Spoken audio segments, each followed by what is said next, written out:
Idol. Oo nga. Alvin Rich. Magandang Admin araw po. Rich, hello! Yes, hello po. Kamusta po kayo? Okay naman po. So, grabe no, talaga coincidence no. Napakalaki ng daigdig pero dito tayo nagkita. Oo. So, kabayan ba hindi na itatanong?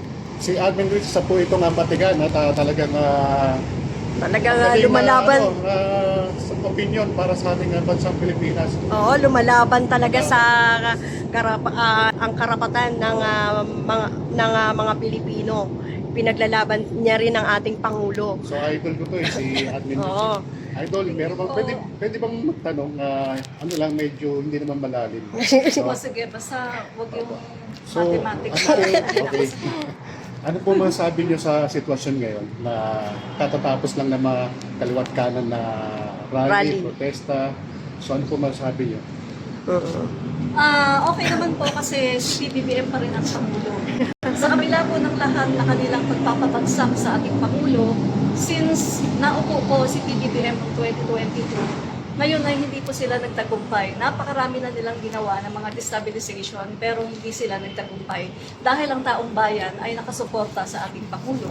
At kita naman natin, no, pati ang AFP, pati nga yung Catholic Church na isang aspect no, para magtagumpay ang isang revolution or tinatawag na revolution na matahimik katulad nung nangyari sa 1986 revolution.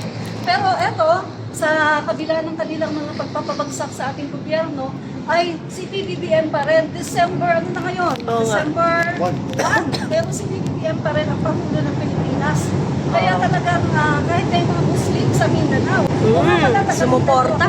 Oo. taga Mindanao ako, pero kami ay makabatos. Kami ay sumusuporta kay PBBM. At natutuwa ako sa ating mga Muslim brothers dahil kita niyo naman yung mga Maguindanao, Bangsamoro, di ba? Taga Sulu. Sulu, Basilan, sila ay sumuporta talaga sa ating Kahapon. Pangulo. At hindi sila naniniwala sa mga sabi-sabi, lalong-lalo na yung mga issue ngayon na ini-issue nila kay PBBM, yung mga Oo, yung yung addict daw Nakita yung... naman natin kung paano si PBBM kumilos, magsalita, at magplano, at talagang grabe, ang ganda ng nangyayari ngayon sa Pilipinas. Kaso bulag lang talaga sila at hindi nila nakikita dahil ayaw nilang tignan.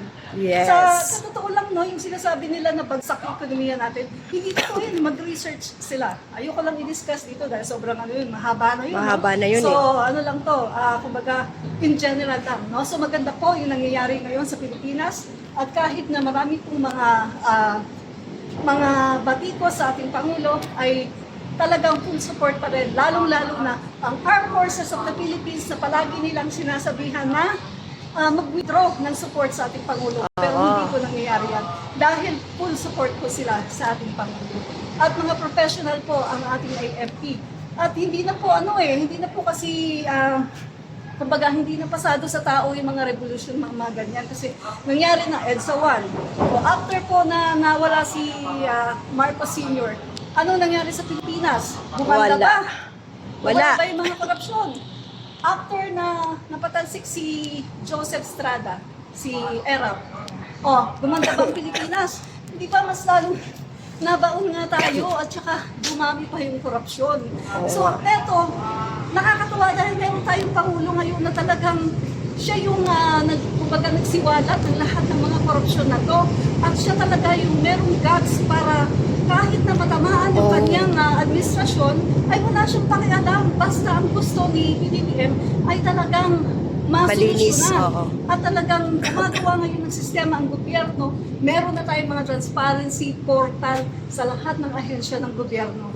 At eto, ang aim talaga ng ating Pangulo ay wakasan itong korupsyon. Una, meron siyang tatlong agenda ng Pangulo natin. Una, mapakulong ang lahat ng mga tiwali, mga nagnakaw sa DPWH at yung mga kongresista, senador, kahit sino pa yan, big fish, walang pakialam ang Pangulo natin. Lahat yan, walang kamag-anak, walang kaibigan, no? So lahat yan ay kailangan mapakulong. Pangalawa, kailangan na mabawi. Mabawi yung mga ninakaw. Hindi po mapakulong lang kailangan mabawi, no? Yung ninakaw, although hindi man 100%, dahil imposible yun, no? At least mabawi man lang, no? Yung at least 50%, 60% or whatsoever. At pangatlo, ang ginagawa ng ating Pangulo ngayon ay yung sistema mabago para nang sa ganun ay maiwasan na ang pagnanakaw sa gobyerno. Yun po, kaya masayang-masaya po ako dahil nagkaroon tayo ng ating Pangulo ngayon na talagang lumalaban sa korupsyon at ito po ang magiging legacy ng ating Pangulo Bongbong Marcos. Magiging legacy ito ni PBBM. Pag wala na po siya sa pwesto, maaalala ng taong bayan, o si PBBM, siya ang naging dahilan kung bakit natigil ang lahat ng korupsyon na ito sa gobyerno.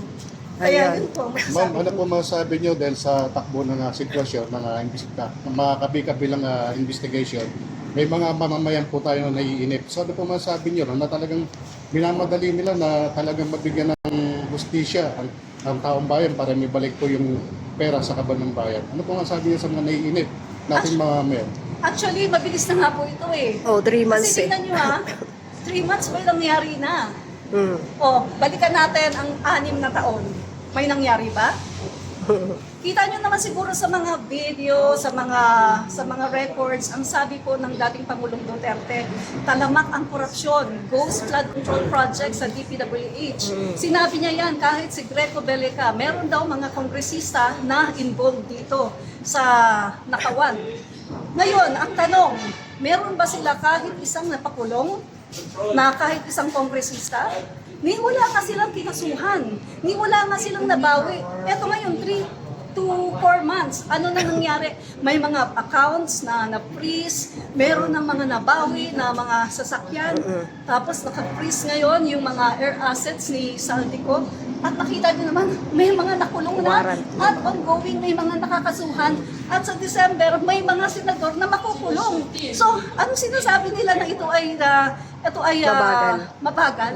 Hindi po mabagal. Ang 3 at 6 na taon, 3 at 4 na taon ay hindi mabagal ikumpara mo sa 6 na taon na walang ginawa ang Duterte administration. Yan po ang katotohanan. Kaya dun sa mga nababagalan, etong sasabihin ko sa inyo, hindi po ito tokhang. Dito po ay may due process dahil ang Pangulo natin ay naniniwala na kailangan lahat ay idaan sa due process. Kailangan kapag nagsampa ng demanda, kailangan ay matibay.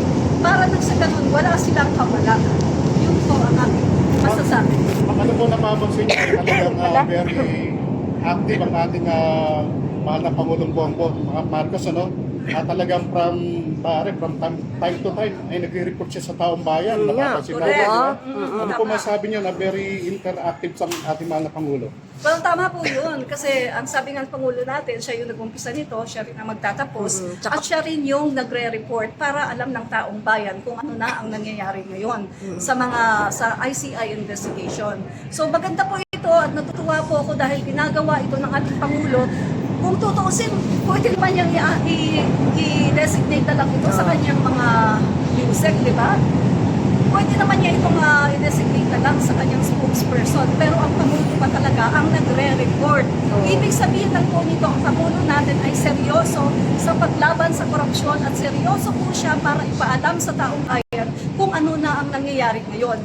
Para nang sa ganun, ang taong bayan po ay bumalik din ang tiwala sa gobyerno. Dahil alam naman natin na binibigyan ng kumbaga, kahit pa paano nagkaroon ng stain, di ba?